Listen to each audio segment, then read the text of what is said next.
noches, amigos. Soy Joaquín Ricardo y como cada viernes a las 10 de la noche, por Voz Media Network, Canal 85 de Claro, Win TVO, YouTube Live y todos los demás medios digitales de esta plataforma, procedemos a realizar una nueva entrega de nuestro programa Comentarios y Reflexiones.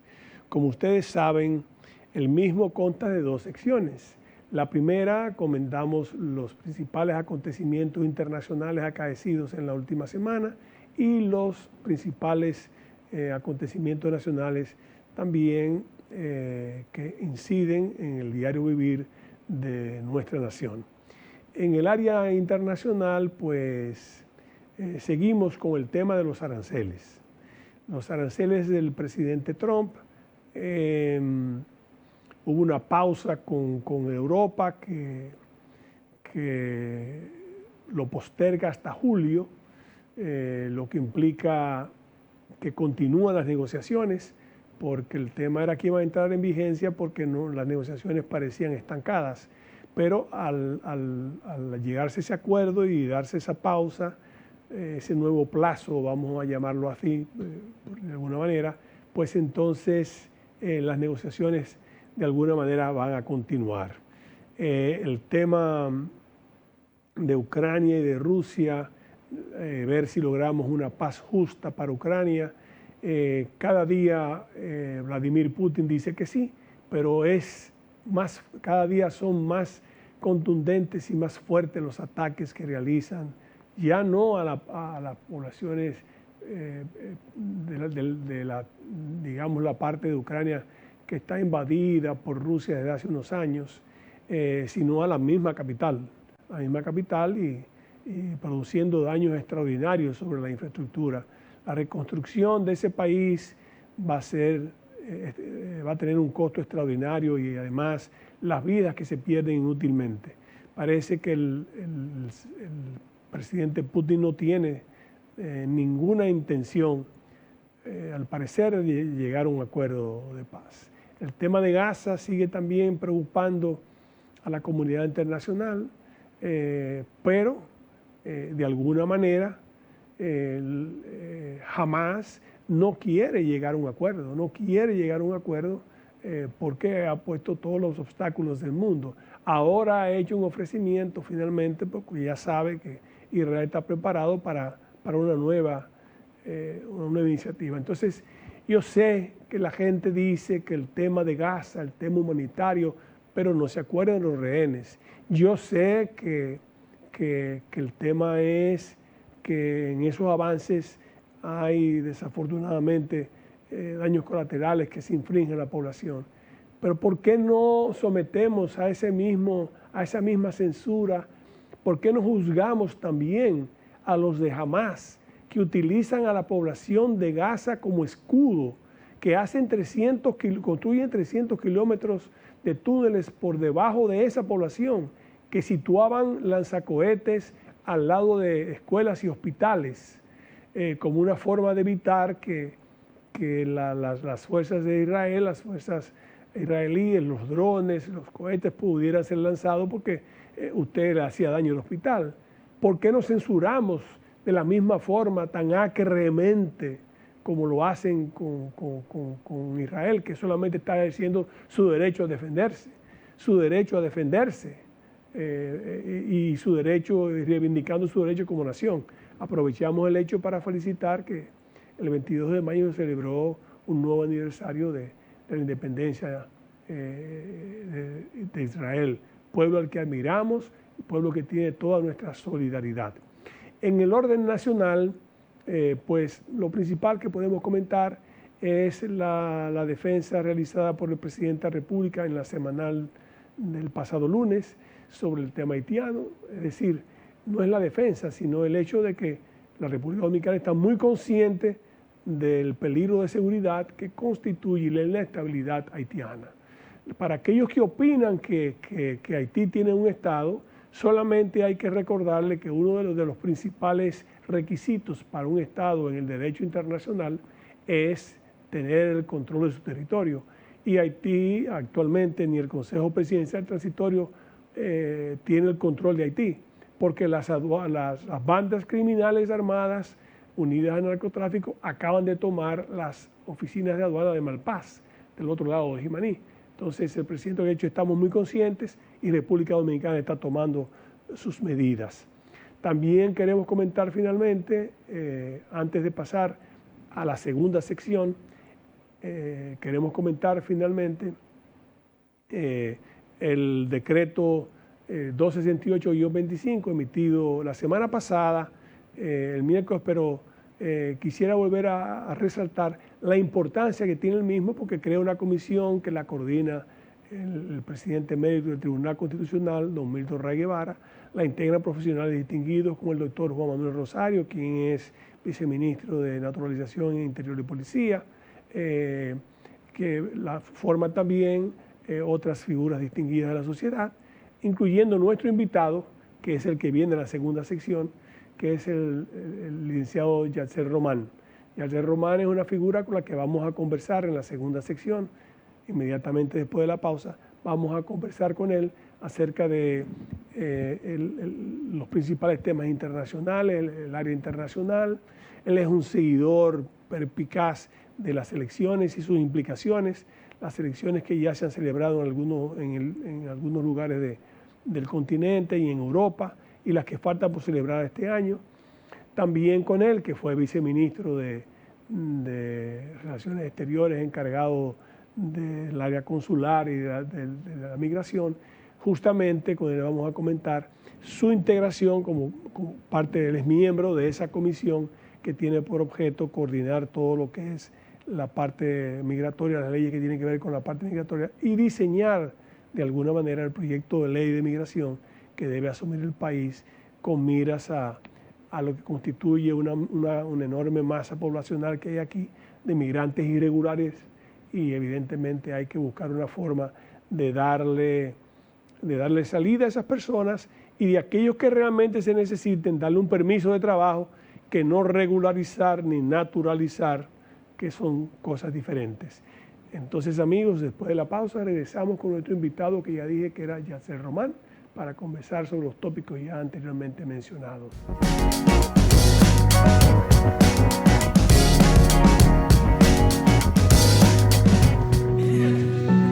Ustedes lo ven así de felices, pero esto no era así. En la vida uno tiene que josear y resolver con lo que uno tiene.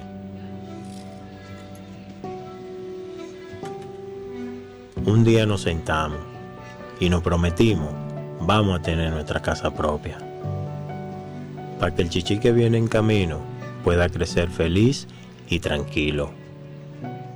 Pero en el fondo sentíamos que era imposible. Hasta que nos llamó el Ministerio de Vivienda y Edificaciones y comenzamos a saltar, pero de felicidad. Este es nuestro sueño. Vivimos en nuestra propia casa.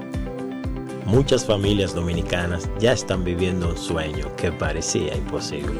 Más de 9,000 viviendas construidas y entregadas. Tener tu casa propia y digna, sí se puede.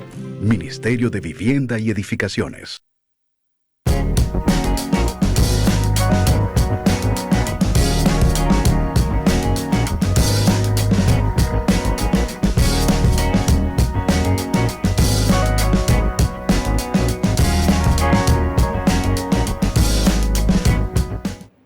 Bien, amigos, como habíamos dicho en la primera sección del programa, de nuevo nos honra con su presencia un joven talentoso, cultivado, disciplinado, Yatzel Román, quien fue vicecanciller encargado de asuntos consulares y migratorios en el Ministerio de Relaciones Exteriores, quien actualmente es embajador, pero que ha estado ligado desde hace muchos años, antes de llegar al gobierno, por su posición en el Centro de Análisis de Políticas Públicas, una institución fundada por el hoy ministro de Industria y Comercio, Hito Bisonó, que se ha especializado en darle seguimiento a las relaciones internacionales, y Yatzel es su director ejecutivo, fue en ese entonces, y desde ese momento que yo tuve el placer de conocer a un joven ya que despuntaba con inquietudes, se comenzó a manifestar en él su interés por el área internacional, no solo por el área diplomática. Entonces se nos ha convertido a través del tiempo, en base a su talento y a su conocimiento, no solo en una persona ya conocedora de las relaciones internacionales, sino es un agudo observador, perspicaz del tema electoral. Sigue las elecciones y trata con eso de hilar, ¿verdad? Hilar resultados de elecciones con políticas diplomáticas que posteriormente se pueden implementar. Entonces, con él vamos a hablar hoy en día de, claro, migración por otra razón que ya diremos más adelante, que ustedes conocen también, pero quisiera comenzar porque él, en los últimos mes y medio por ahí, hay 3 o 4 elecciones que han acaecido que me parece fundamental que él enfoque. Y le voy a pedir que comience por la primera. Todos sabemos, pero quiero oír su opinión, la más reciente, que es la de Venezuela. Si es que a eso se puede llamar elecciones, si es que a unas elecciones donde la oposición fue reprimida, usted puede decir que hay elecciones. Quiero escuchar su opinión y que después nos vayamos, por ejemplo, a lo que aconteció en Alemania, a lo que aconteció en otros lugares de Europa también, donde el centro, como él definió en una entrevista que lo vi, el centro derecha va ganando terreno. Claro. Ser bienvenido y gracias de nuevo por acceder a estar en nuestro programa. Es un honor para nosotros tenerte aquí.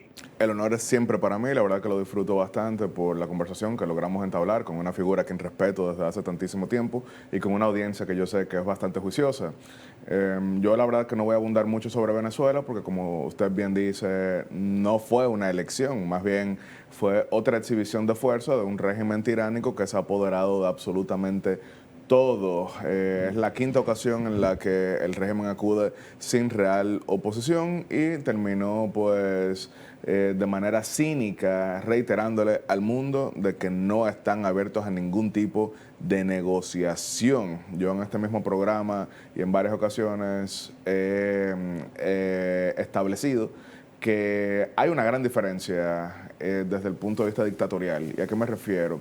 Yo no estoy diciendo que haya algunas buenas ni que haya otras malas. Lo que sí quiero dejar dicho es que cuando se trata de figuras con formación occidental, también tienen entonces debilidades más cercanas a lo que sería parecido en el pensamiento de la mayoría de nosotros. No obstante, las dictaduras de inspiración marxista-leninista tienen inclinaciones cuasi religiosas, entonces no hay diálogo que se pueda tener. Es como, por ejemplo, miren todas las frustraciones que han tenido Occidente cuando ha buscado, por ejemplo, cambios de gobierno en lugares como La Habana, en lugares como Managua, en lugares como Caracas, que a pesar de que es una formación distinta a lo que vemos en el mundo islámico, sí, claro, es parecido en el contexto de que no se trata de las mismas metas. Entonces, en 1990 Pinochet le entrega a Patricio Aylwin. En 1983 el régimen militar argentino, el último, le entrega al presidente Alfonsín. Lo mismo pasa en Uruguay cuando el régimen militar le entrega el poder al presidente Julio María Sanguinetti. Y así vamos país por país con lo que era la época que algunos llamaban los gorilas, pero todos entregaron sin recibir siquiera una tercera parte de la presión que se ha ejercido contra La Habana, Managua y también Caracas. Entonces es lamentable lo que pasa en Venezuela, pero siempre tenemos que darle seguimiento. Ahora bien, este es un año electoral no tan activo como el 2024, pero sí tiene un calendario al que vale la pena ponerle atención. En nuestra región y más allá. Quiero comenzar por Europa, como usted bien lo menciona. Ahí la elección más importante fue la de Alemania en el mes de marzo, donde nuevamente el partido que usted conoce muy bien, la Unión Demócrata Cristiana, resultó triunfadora, solo que no con el poderío que en otras épocas mostraba. No es el arraigo que tenía en su momento el canciller federal Konrad Adenauer, no es el arraigo que en su momento tuvo también Helmut Kohl, ni es necesariamente similar a lo que en un momento tuvo Angela Merkel. De hecho, es la victoria electoral con menor porcentaje que ha tenido la Unión Demócrata Cristiana, pero se vio entonces precisado a formar gabinete con quien era históricamente su rival, pero que últimamente se ha convertido en su aliado necesario, que es el Partido Socialdemócrata, el SPD. Entonces ya se invistió como canciller federal Friedrich Merz, con grandes desafíos en materia energética, en materia de infraestructura, en materia de comercio por la industria automotriz, pero también en materia de defensa, ya que hay una gran presión para aumentar el gasto. El tema de aumentar el gasto, ¿verdad? El gasto de defensa. Además se ha ralentizado un poquito la economía alemana, no es la misma, no es el mismo motor todavía que sigue siendo el motor de Europa, pero no tiene la fortaleza anterior, ¿verdad? Hay que buscar alguna manera con eso. Sí, y esto venía antes de las incertidumbres de Washington. La economía alemana ya no estaba creciendo al mismo nivel, sin embargo sigue siendo la más grande de toda Europa, lo cual le da a quien sea que gobierne ese país un asiento preeminente en el Consejo Europeo. El resto de Europa está buscando en Friedrich Merz un líder, como lo fueron los estadistas que mencioné previamente, pero una de sus principales industrias es la automotriz, como bien acabo de mencionar, y uno de sus principales clientes es Estados Unidos. Y Donald Trump lo que ha prometido es que va a solamente privilegiar la industria local y que buscará entonces frenar las exportaciones de otros países. Alemania, que no ha tenido esa relación tan cercana con China, entonces eso significaría grandes pérdidas en divisas. Quiero aclarar para la población, que yo sé que lo sabe, pero no vale la pena abundar, que canciller federal en Alemania es jefe de gobierno. Ese término, y aquí tenemos a un ex canciller, varía a veces por región, porque por ejemplo en América Latina, canciller es el coordinador de la política exterior junto con el jefe de Estado y gobierno. En el caso británico, canciller es el ministro de Hacienda. Y en el caso germánico, el canciller es el jefe de gobierno. Miren como una misma palabra varía. Yo sé que lo sabía la audiencia, pero valía la pena recordarlo. Es bueno hacerlo. Claro que sí. Otras elecciones que quizá no tienen el gran peso geopolítico, pero para nosotros como iberoamericanos sí vale la pena ponerle un poquito de atención, fue la reciente elección extraordinaria en Portugal. Portugal, un país que tuvo lo que se llamó la Revolución de los Claveles en el 1974-75, que es cuando se entiende que comienza la gran ola democratizadora en Iberoamérica. Ahora pues ha estado sufriendo una gran inestabilidad. Ha tenido 3 elecciones en 3 años. Estas fueron adelantadas por algunos cuestionamientos al jefe de gobierno, Luis Montenegro, quien volvió a ganar, y de hecho con una mayor votación. Y eso pues le da ahora a Portugal un presidente, que es el jefe de Estado, y un primer ministro, que son ambos de la misma familia demócrata cristiana. A pesar de que en Portugal y en Brasil también, irónicamente, los demócratas cristianos se refieren a sí mismos como socialdemócratas. Los socialdemócratas, que serían más cercanos a lo que uno conoce, allá se refieren como socialistas. Es el Partido Socialista, que es un partido que había alternado en el poder con la democracia cristiana portuguesa, pero que ahora ha caído en una crisis al punto tal de que por primera vez en la historia quedó tercer lugar en cantidad de curules. Y eso no es necesariamente bueno, porque eso significa que la dispersión en el Parlamento hace más difícil implementar las medidas. El Partido Socialista, solamente para recordar en la audiencia, ha tenido a jefes de gobierno como fue Mario Suárez, quien en el 1978 hizo aquella caravana con el hacendado Antonio Guzmán, don Antonio, del Partido Revolucionario Dominicano, y también el actual secretario general de la Organización de las Naciones Unidas, Antonio Guterres. Pero el partido está sufriendo lo que afecta a la socialdemocracia en casi toda Europa, porque el debate político ha pasado de demócratas cristianos contra socialdemócratas, de socialcristianos a, en muchos casos, tener que combatir a ultranacionalistas, como es el caso de Polonia. De hecho, yo puse un tuit el otro día que recorrió bastante, porque en un mismo domingo había elecciones en Polonia, había elecciones en Portugal y había elecciones también en Rumania. Y yo puse, ganaron hoy la derecha social cristiana, la derecha liberal y la derecha conservadora, que son formaciones distintas. Usted que, por ejemplo, conoció en su momento el fundador del hoy Partido Popular de España, el señor Fraga, está lo que aspiró cuando unificó al centro hacia la derecha en un solo partido, era que todas estas ideologías se concentraran dentro de un mismo partido. Algo similar, aunque yo sé que no fue con la misma meta, sucedió aquí mismo con el eventualmente Partido Reformista Social Cristiano, que coaligó al centro puro, coaligó al conservadurismo, que inicialmente era adverso al reformismo, coaligó también entonces a los demócratas cristianos dentro de una misma casa política. El tema es que en Europa ya lo que estamos viendo es que no se quedan dentro de una misma casa, sino que van separados. Similar a lo que hemos visto en España, que el mismo Partido Popular ha perdido un segmento que a ellos no les gusta decir nacionalismo, porque en España, volviendo al término canciller que varía, en España nacionalismo es separatismo. Separatismo, así es. Pero vamos a decir el conservadurismo más duro de Vox en otra casa política. Pero ellos nunca dirían nacionalista, porque allá nacionalismo serían los vascos, los catalanes y demás. ¿Qué auguras tú, específicamente de todo lo que tú has tocado, qué tú auguras para Portugal? Porque el hecho de que revalidaran al presidente que había llamado unas elecciones anticipadas por el tema de las acusaciones que le sometían, ahora el pueblo lo que hizo fue reafirmar con su voto, darle un poco mayor de poder. Aún está el tema muy bien explicado por ti del Congreso, que eso significaría un poco de dificultad. Habrá que consensuar bien las políticas que puedan implementarse por el tema de la fragmentación de los votos. Pero eso tal vez auguraría un poquito más de estabilidad que lo que ha tenido en los últimos 3 años, por el hecho de las elecciones en 3 años, 3 elecciones. Tal vez eso, ¿tú crees que eso contribuiría a una mayor estabilidad en Portugal?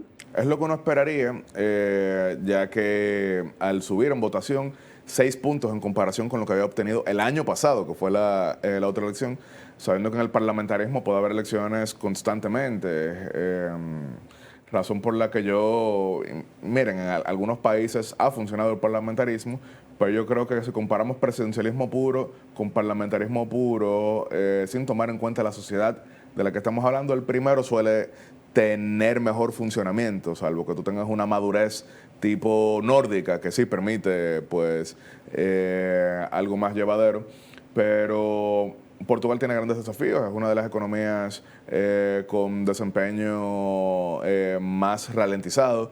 En Europa, una población pues bastante entrada en edad. De hecho, una estadística un tanto fuerte. En Italia es más fuerte aún, pero en la península ibérica hay más gente viva en Portugal nacidas en 1944 que nacidos en 2024.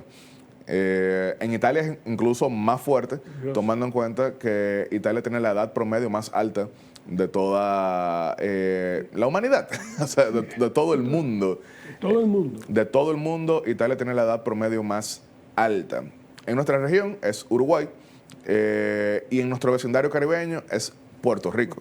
De manera sorprendente. O sea, aquí vamos a verlo desde el punto de vista de los censos. República Dominicana en los últimos 30 años pasó de 8 millones a 11 millones de personas.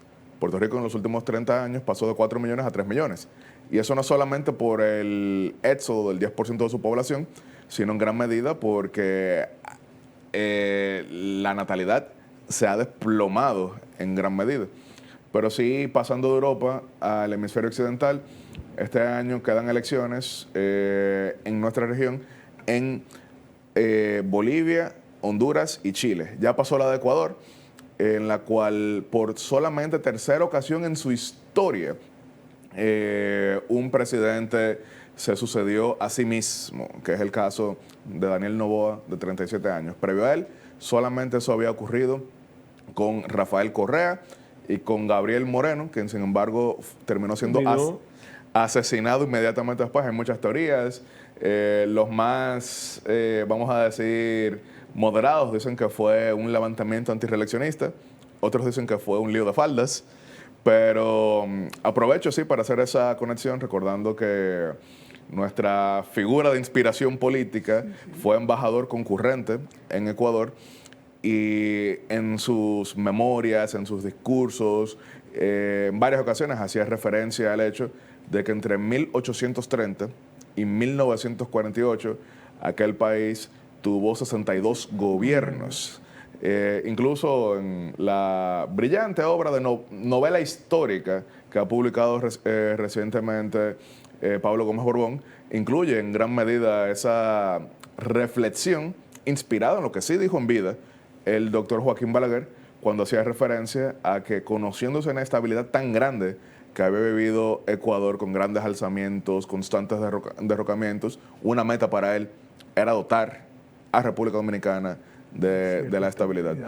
Así es, así es. Bueno, son áreas, tanto Ecuador, Bolivia y Honduras, Chile. Bueno, Chile no me imagino que habrá muchas sorpresas.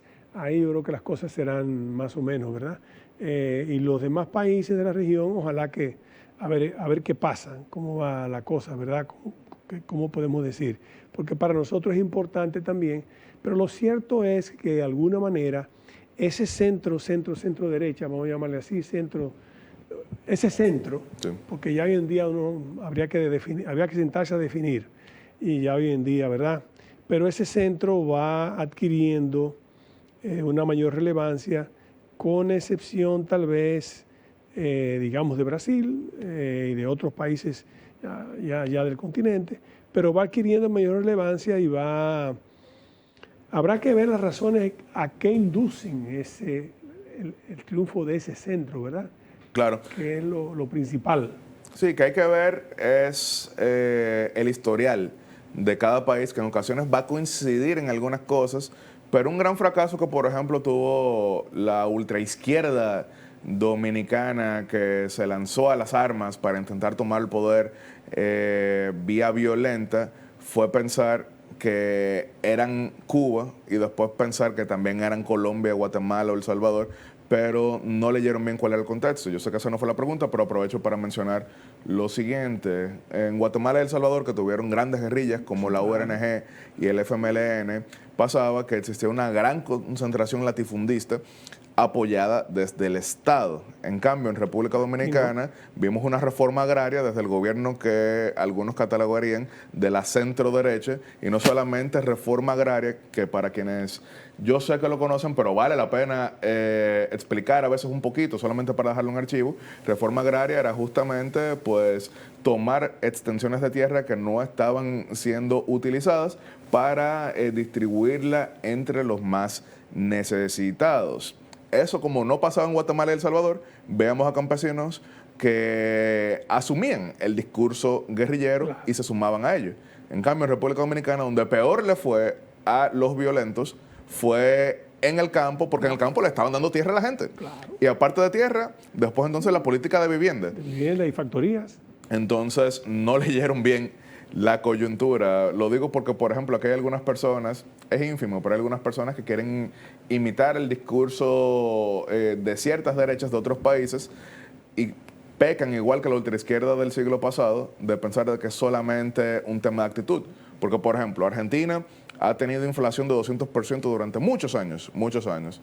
Entonces, obviamente, el Banco Central Argentino no es bien visto, y al no ser bien visto porque no había cumplido con su cometido, alguien que llega y dice, yo voy a acabar y voy a cerrar el Banco Central, entonces es aplaudido.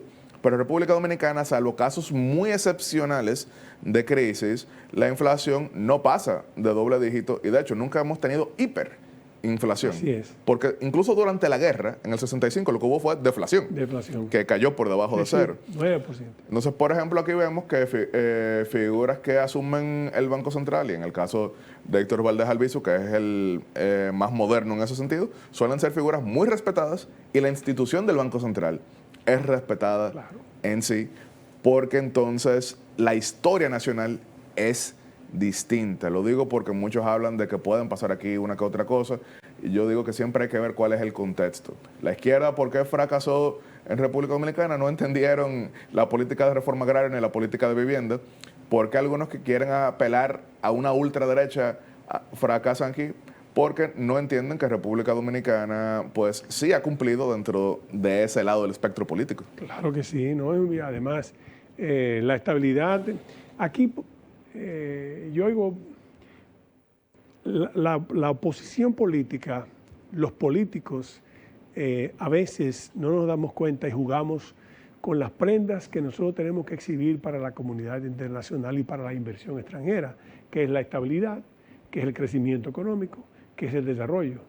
Y vivimos diciendo aquí que las cosas no marchan, cuestionando las cifras que tienen años, porque las cifras del Banco Central son las cifras del Banco Central en las que todo el mundo se apoya. Cuando usted quiere hacer cualquier estudio, usted busca las cifras del Banco Central. Cualquier otra pueden acusarla de que esas cifras están manipuladas, pero la del Banco Central se ha tratado de mantener el Banco Central y se ha logrado durante muchos años alejado de la política dominicana. Los gobernadores del Banco Central, desde Diógenes hasta Diógenes y Héctor Valdés Albizu son los que más tiempo han durado. Los que más tiempo han estado también. Pero Diógenes que fue designado, si mal no recuerdo, en el 63 y se prolongó hasta el 76. Hasta la hora casi de su muerte. Y después las figuras que han pasado por ahí, desde Roberto Saladín, desde Guillermo Caram, han sido técnicos, y el mismo que era presidente de la Comisión Nacional de Desarrollo, Luis Julián Pérez, que fue gobernador también del Banco Central, eran figuras respetadas por su... Y se alejó de la política. Entonces nosotros vivimos aquí, los políticos, hablando, y tenemos que tener cuidado. Una cosa es usted decir las cosas que el gobierno no está a su juicio haciendo bien y formular al mismo tiempo una propuesta para que la realice de otra manera, a usted tratar de teñir o de dañar lo que es la estabilidad, el crecimiento, el desarrollo que hemos logrado en esta democracia que ya tiene 60 años y a la que todos los partidos han hecho su aporte. Claro. Unos más que otros, pero todos le hemos hecho aporte a esa democracia. Entonces hay que tener cuidado cuando hablamos de eso. Lo digo a propósito de esa reflexión, que no es el objetivo de este programa, pero hay que hacerlo porque yo oigo a veces voces que no entienden que hay cosas que no se tocan.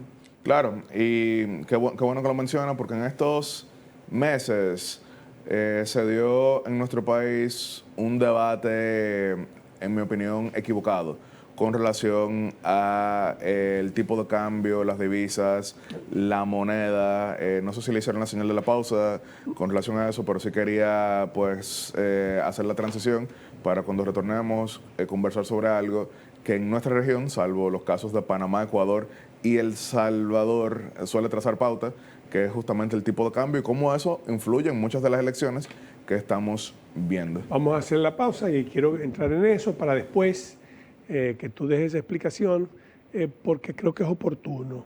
O sea, yo soy de las personas que creo que usted puede hacer oposición si usted quiere, usted puede no estar de acuerdo con la medida de alguien, pero hay temas que hay que tener cuidado, porque son temas que convienen al país y hay que poner los intereses del país primero ante los intereses personales, los intereses partidarios.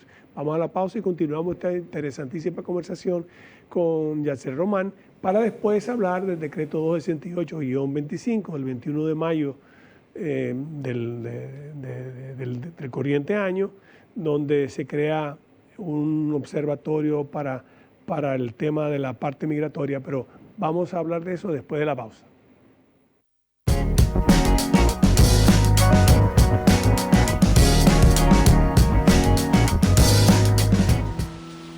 Cuando caían 2 gotas de agua, ahí sí es verdad que llovía más dentro que afuera.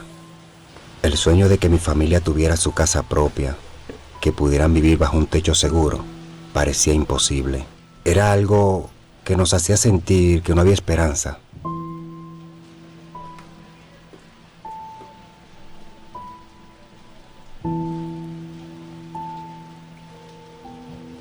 Hasta que nos llamaron del Ministerio de Vivienda y Edificaciones con la mejor noticia de todas: que ahora tenemos nuestra propia cocina, nuestro propio hogar, nuestro lugar favorito. Tener tu casa propia y digna sí se puede. Más de 9,000 viviendas construidas y entregadas. Tener tu casa propia y digna sí se puede. Ministerio de Vivienda y Edificaciones.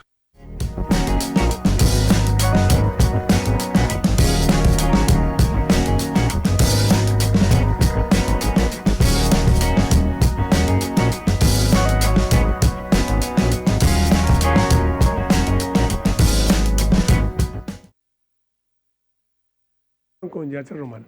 Yatzel lo interrumpimos para la pausa comercial cuando él hablaba de un tema importante que es el tema cambiario. Sí, claro.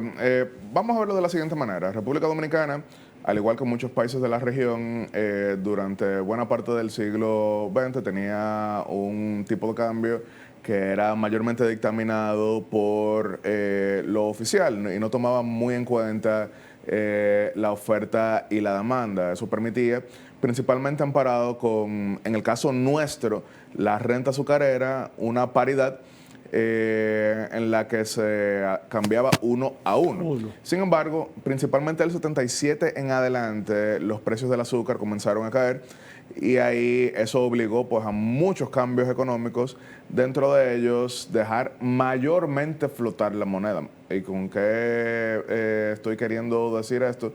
Mayormente dejar flotar porque no fue del todo, pero por lo menos se levantaron ciertas restricciones. Y eso significó principalmente en los años 80 que pasara de 1 a 4 pesos, pero ya también del mismo 86 en adelante, más que todo por emisiones de fondos inorgánicos para financiamiento de infraestructura, llegó en su momento de mayor devaluación en ese entonces hacia 18, 19 pesos en el 90 finales, inicios del 91. Ya a partir del 91, cuando se hace la reforma económica, arancelaria, laboral y demás que retornó al país por el sendero del crecimiento, la moneda comienza a bajar, y esto lo han compartido varias figuras que en su momento determinado estuvieron al lado del entonces presidente, que como estaba bajando, existía la posibilidad de llevarlo a 8 pesos en el 1992. Y él lo pero se le argumentó y él aceptó que era preferible que la baja no fuese tan brusca, sino que se estabilizara entre 11 y 12 pesos, que eso incentivaba turismo, exportaciones y demás. ¿Por qué hago ese análisis histórico? Porque claro, en los años 80 el problema fue que se disparó, pero en los 90, a pesar de que existía la posibilidad de cortarlo en la mitad, se tomó la decisión de que bajara un intermedio, para de esa manera entonces mantener también algo de estabilidad. Ya después en los inicios del siglo XXI vimos la situación en torno a la crisis por fraude bancario, cómo se rescató a todo el que perdió ahorros en esa crisis y que fue el equivalente a unos 60,000 millones de pesos de la época. Muchas personas salieron a comprar dólares de inmediato, comenzaron a gastar como que si era una especie de bono y no sus ahorros, y eso significó inflación, pero también devaluación, y pasó de 18 pesos que estaba en el 2003, mayo, a 60 pesos en diciembre. Y eso generó un efecto psicológico que todavía el número 60 trae malos recuerdos en nuestro país. Pero ¿cuál fue el problema ahí? No el número 60, 60. El problema era 18 a 60 en solamente 7 meses.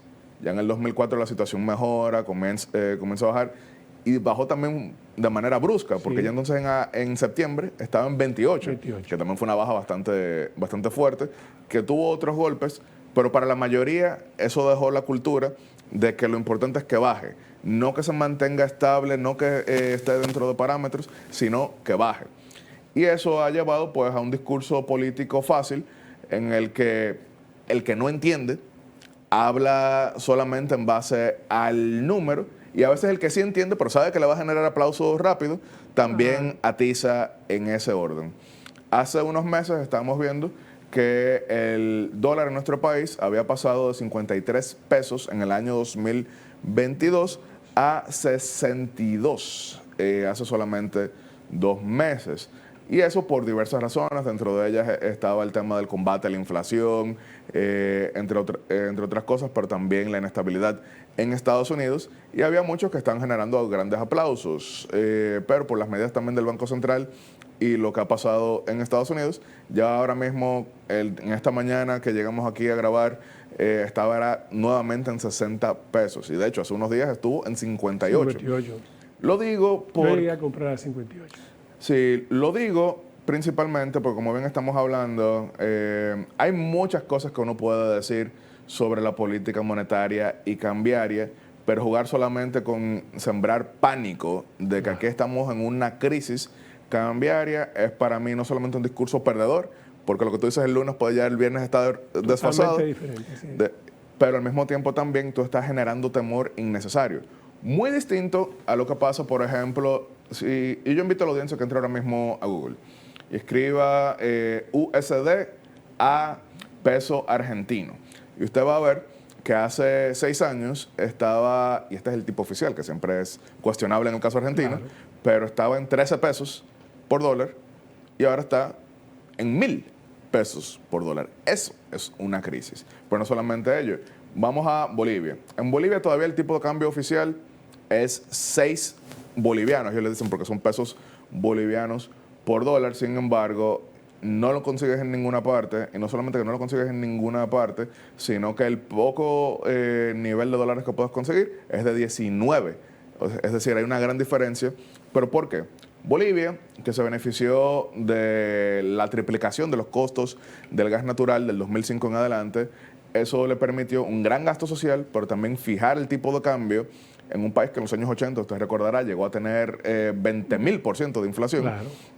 Y entonces fijaron el tipo de cambio, fijaron el costo del combustible, porque tenían esa gran renta en base al gas natural, que ponía el caso cuando aquí nosotros en los 70, y el azúcar no se compara con el gas natural, pero dentro de lo que era nuestro oro blanco, claro, pues servía para ello.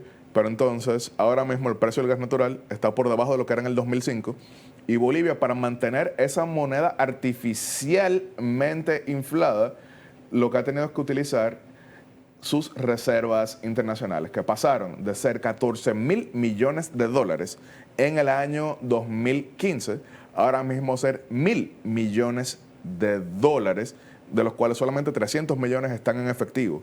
Vamos a compararlo con República Dominicana, que tiene 15.000 millones de dólares. Entonces, repito, no es que uno no tiene que ponerle atención al dólar, al tipo de cambio y demás, pero seamos más serios. En un país que tiene 15.000 millones de dólares en reservas internacionales, es mucho lo que se puede hacer en caso de que llegara una crisis que no ha llegado, pero si gritamos lobo, mientras no está, el día que llegue, ya tú no tienes credibilidad. Así es, ¿no? Y yo insisto en el tema, porque creo que en eso tenemos mucha responsabilidad las personas. Hoy en día las facilidades tecnológicas permiten que todo el mundo tenga acceso a un micrófono. Y hoy en día somos muchos los que, de una u otra forma, pues hacemos programas y estamos al frente, pero olvidamos que nuestra misión es la de orientar. Nuestra misión es la de usted ser lo más objetivo y veraz posible.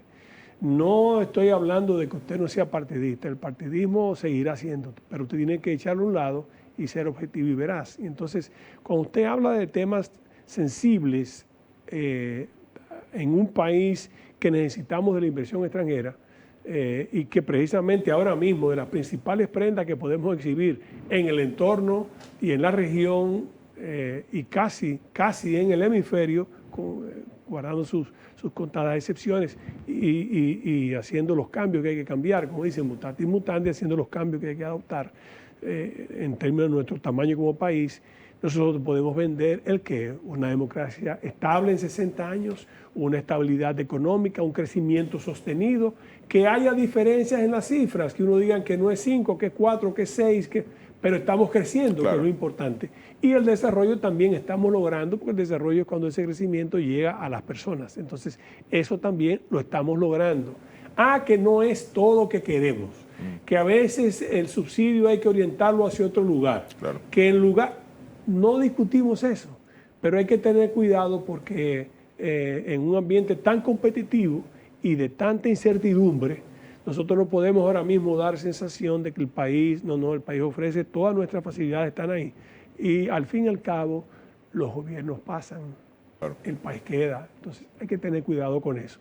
Quiero hablar ahora con Yacel porque el 21 de mayo, es decir, hace 8 días, se emitió el decreto 268-25, donde se crea un observatorio, vamos a llamar así, que tiene como función coordinar todas las leyes que puedan de una u otra forma incidir en el tema migratorio, coordinarlo. Hay figuras de enorme relevancia ahí, como el expresidente del Tribunal Constitucional, don Milton Ray Guevara, que es quien la coordina.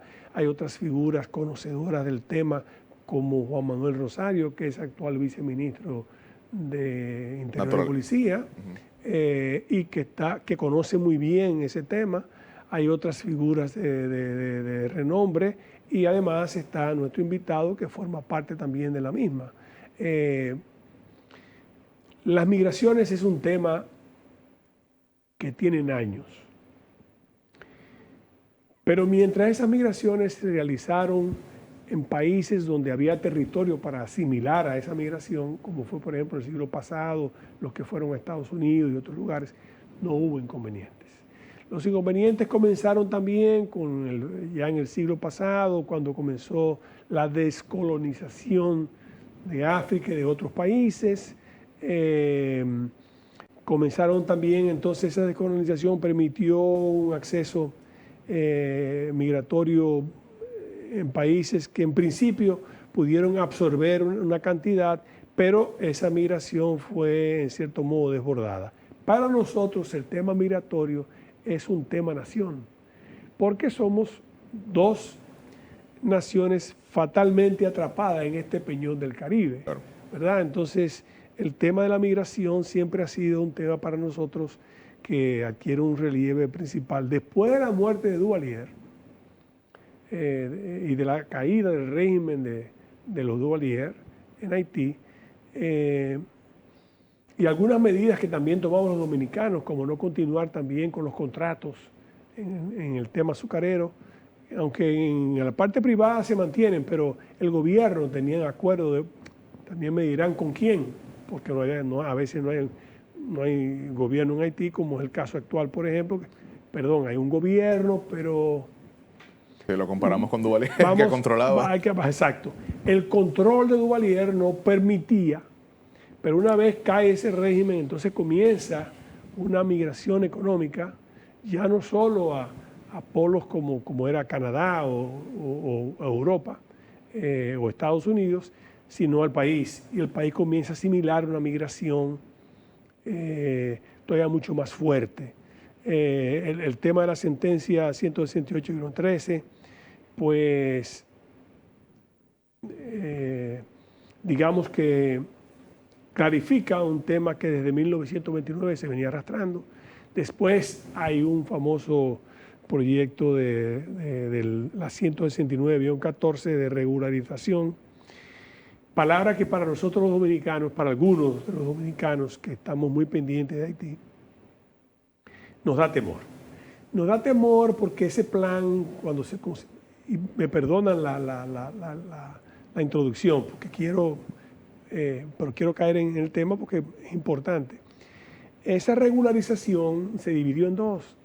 Para una parte la A y la B, para una parte de 6.000 y algo, una regularización que se invirtieron $2.000 millones para regularizar 6.000 personas, pero en la que se dieron muchas residencias a personas que no tenían ni documentos, que usted va hoy en día y no aparecen.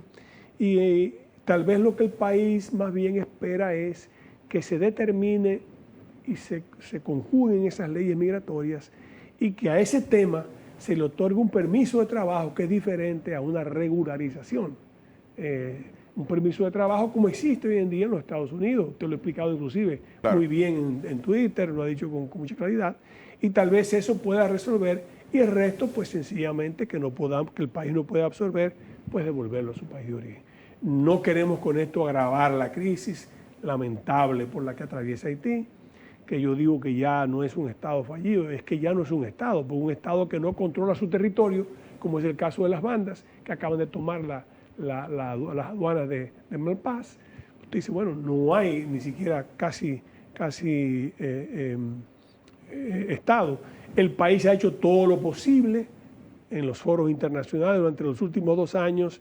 Se le puede decir lo que usted quiera, pero el presidente ha sido en eso claro. La solución al problema haitiano no pasa por ayuda de República Dominicana, pero no es la República Dominicana. Ha habido una posición importante. La Cancillería, que originalmente tenía posiciones, como siempre ocurre con todo, no solamente la Cancillería, sino otros funcionarios que pueden tener ciertas divergencias, pero hay una voz ya unificada de mando en ese tema. Entonces nosotros tenemos nuestras esperanzas cifradas en esa comisión de la que usted es parte, de ver cómo se soluciona ese tema, que también entendemos que es importante para áreas como, como la construcción, como la agricultura y como el turismo. Pero hay que buscar una solución a un problema que ya se constituye en una carga muy pesada para los dominicanos. Perdónenme la introducción, ahora Yacel tiene la palabra. No, definitivamente. Hay una gran diferencia entre naturalización y regularización. Y hay una gran diferencia entre crisis migratoria y crisis geopolítica. Hay al mismo tiempo también una gran diferencia entre desplazamiento poblacional y endoso de una población a otro país. Entonces, yo quiero que marquemos claramente qué es una cosa y qué es otra. Primero, lo urgente.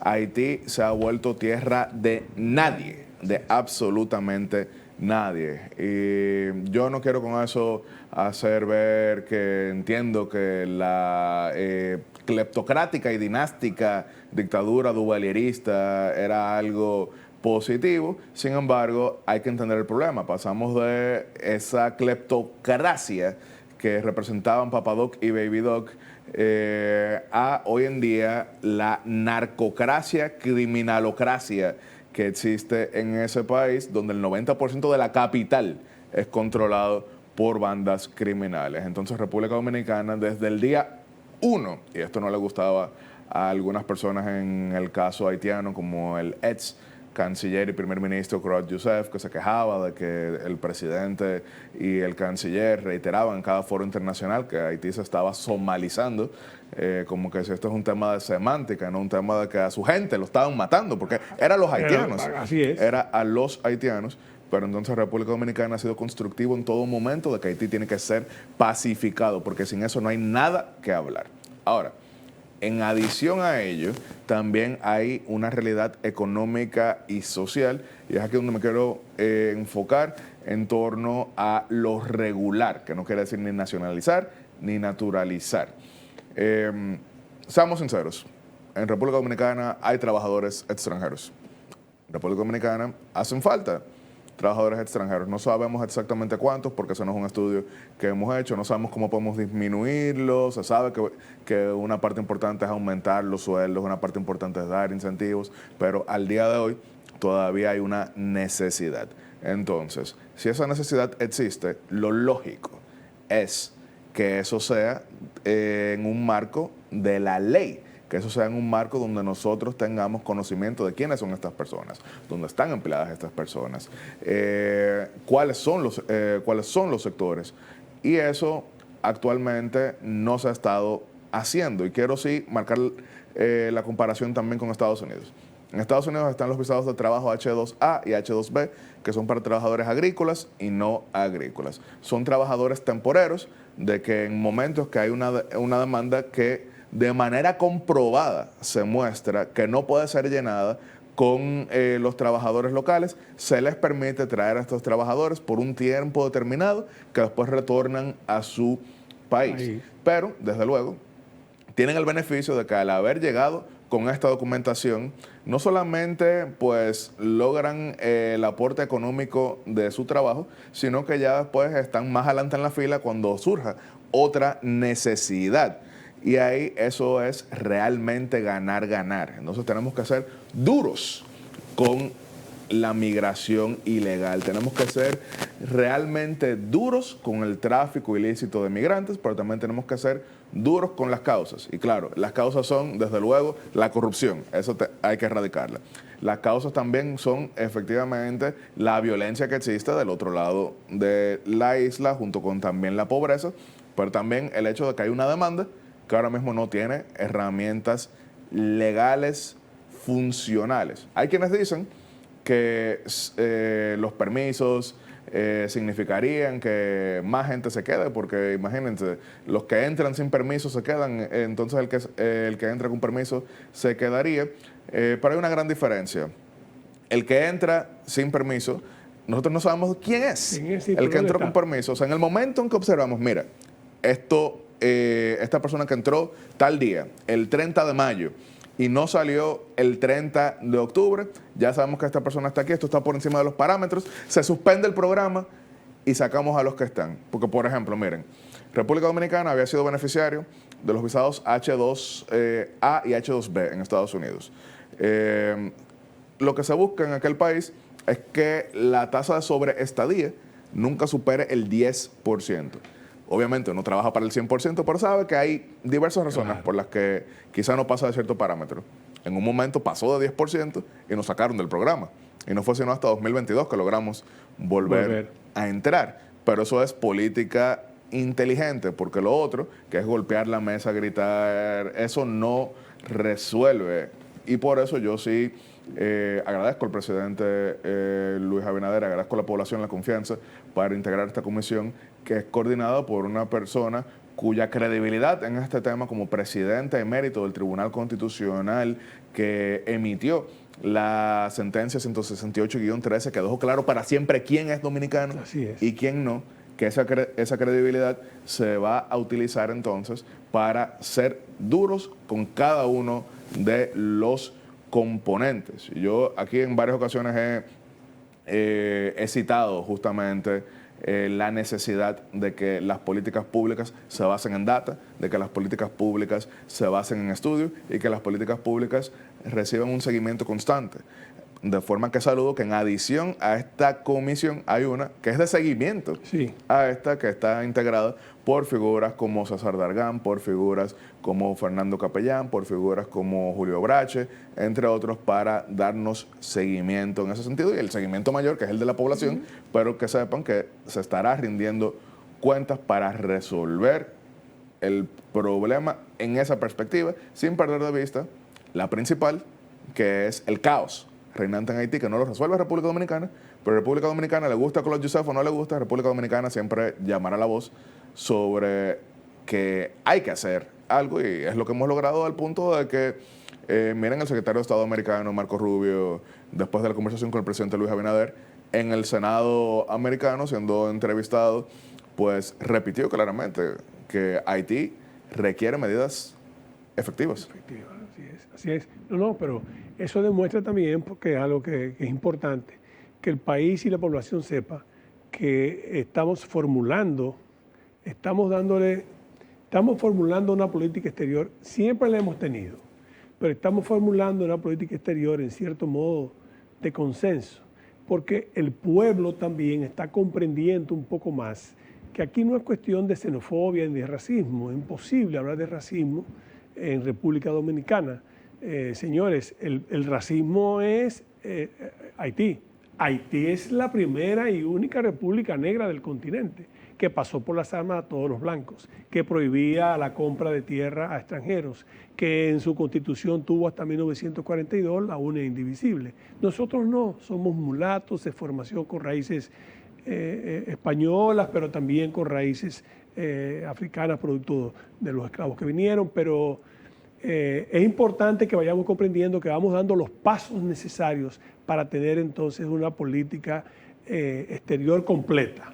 Ya donde sí, digamos, el marco general, pero también estamos trabajando con un tema tan fundamental como es ese tema, el tema migratorio, que hice una amplia introducción, pero para nosotros es un tema fundamental y en las manos de ustedes, la población y las personas que estamos interesados, para quienes Haití sabemos, pensamos, entendemos que Haití es nuestro principal problema.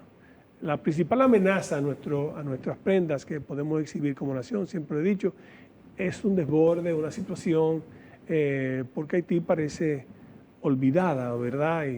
Y bueno, he visto también que algunos la han llevado a la OEA. Yo tal vez aproveche su presencia para, aunque sea, preguntarle, porque Haití en la OEA... Primero, la OEA ha perdido cierta credibilidad en los últimos tiempos. Es un tema que no podemos negar, no lo quiero comprometer, pero es una opinión personal mía. En segundo lugar, la composición de los votos en la OEA es interesante. O sea, el CARICOM tiene básicamente casi la mitad de los votos. 14 votos. Casi la mitad de los votos. Entonces usted dice, bueno, el CARICOM tiene una postura muy particular que favorece o luce estar identificada con Haití, pero cuando recibe a algún haitiano en su territorio, los deporta. Sí. Entonces yo no sé hasta qué punto la OEA sea un foro también para resolver esos temas. Por eso simplemente lo menciono. Solo que no tiene veto, y eso es parte de lo que mencionaba Tal vez por Marco Rubio en sus entrevistas. Entiende que es casi que perder tiempo intentar que Rusia y China apoyen una misión de intervención formal en Haití cuando no está acorde con sus intereses en Naciones Unidas, mientras que asume que en el organismo hemisférico sí se puede lograr una mayoría.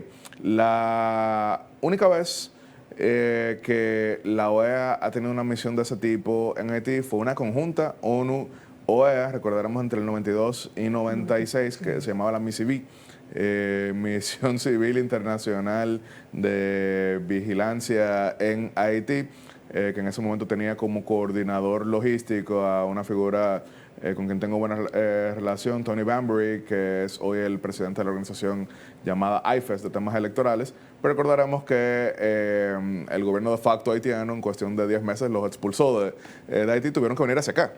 En el 93, iniciando, pensaban que iba a ser una etapa relativamente, pues vamos a decir, efímera en República Dominicana, pero se negaba en todo momento Cedras a volver a recibirlos. Eso fue la última vez que la OEA, y eso era en conjunto con la ONU, tuvo una misión en Haití. Bueno, nos queda un minuto. Estamos pasados de tiempo, pero yo no quiero pasar el minuto sin preguntarle, porque al fin y al cabo es un honor para el país de todas maneras, ¿cómo van los preparativos para la reunión de la CELAC, verdad?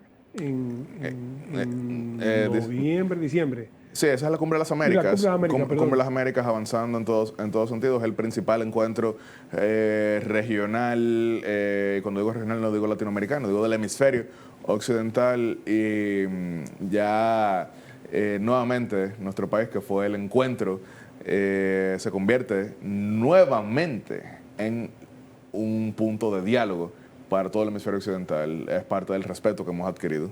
Gracias.